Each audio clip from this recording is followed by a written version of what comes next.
I'm sure you know why India and Pakistan got partitioned. I'm guessing you might have even heard why USSR split. But have you ever wondered why North and South Korea got separated?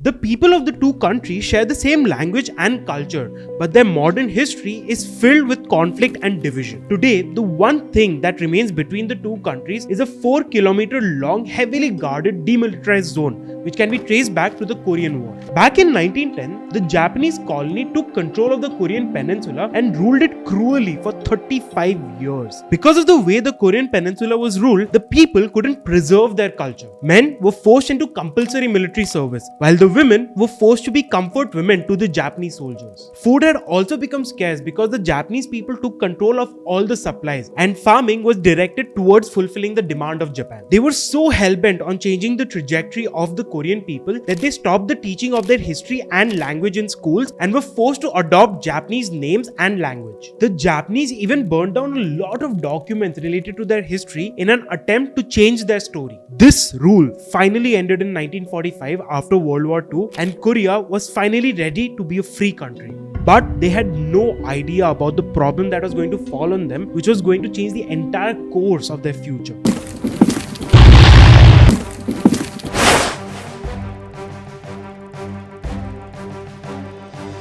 At the end of World War II in 1945, the US and the Soviet Union took control of the entire Korean Peninsula and divided them into two, with the North being under the control of the Soviet Union while the South under the US. This was only supposed to be temporary until things fell back into place, but it seems like things never went back to normal. In 1948, after the UN couldn't come to an agreeable decision that was accepted by both the US and the Soviet Union, Kim Il-sung, the first of the Kim dynasty, took control of the North, and the South held elections to choose their leader. South was declared as Republic of Korea, while the North became Democratic People's Republic of Korea, or DPRK.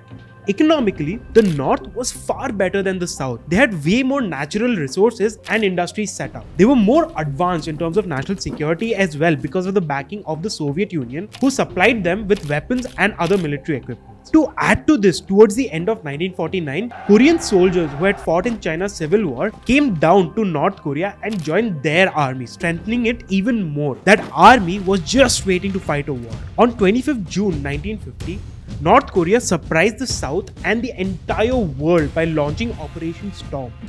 Once more, civilians struggle for survival as thousands abandoning their homes again trudge southwards. Seoul once again becomes a fortress, while the big guns keep the enemy at bay. In Washington, President Truman declares that US foreign policy is not a political issue, but one of survival. The troops initiated an all-out attack without an actual declaration of war. It shook the entire world because remember, it was just 5 years after World War II. Until then, the two sides experienced some clashes along the border, but the South never expected such a surprise attack.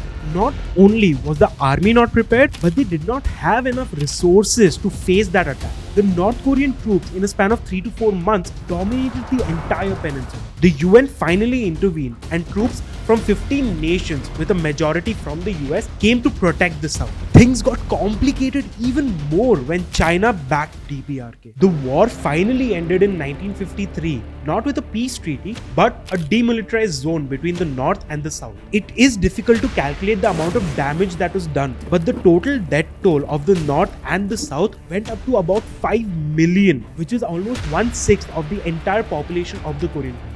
The war, of course, also caused heavy economic losses. The socio-economic status of both the countries collapsed. Since World War II, countries around the world in general have either followed the American-led capitalism model or the Soviet-led communism model. And Korea is a good example of it. This division brought about massive changes, especially in the morale and psyche of the Korean people. Men and women who were once friendly neighbors are now bitter enemies, and for no specific reason other than that they now have to follow different beliefs. Neither the planned moves by the superpowers nor the devastating Korean War could reunite Korea. Reunification of the peninsula at this point is just a dream. Under Kim Jong-un, North Korea has defied all international sanctions to develop a nuclear arsenal, at least based on reports, which he has shown no sign of giving up. the United States has slapped North Korea with sanctions. The US, South Korea and Japan have agreed to coordinate sanctions against North Korea.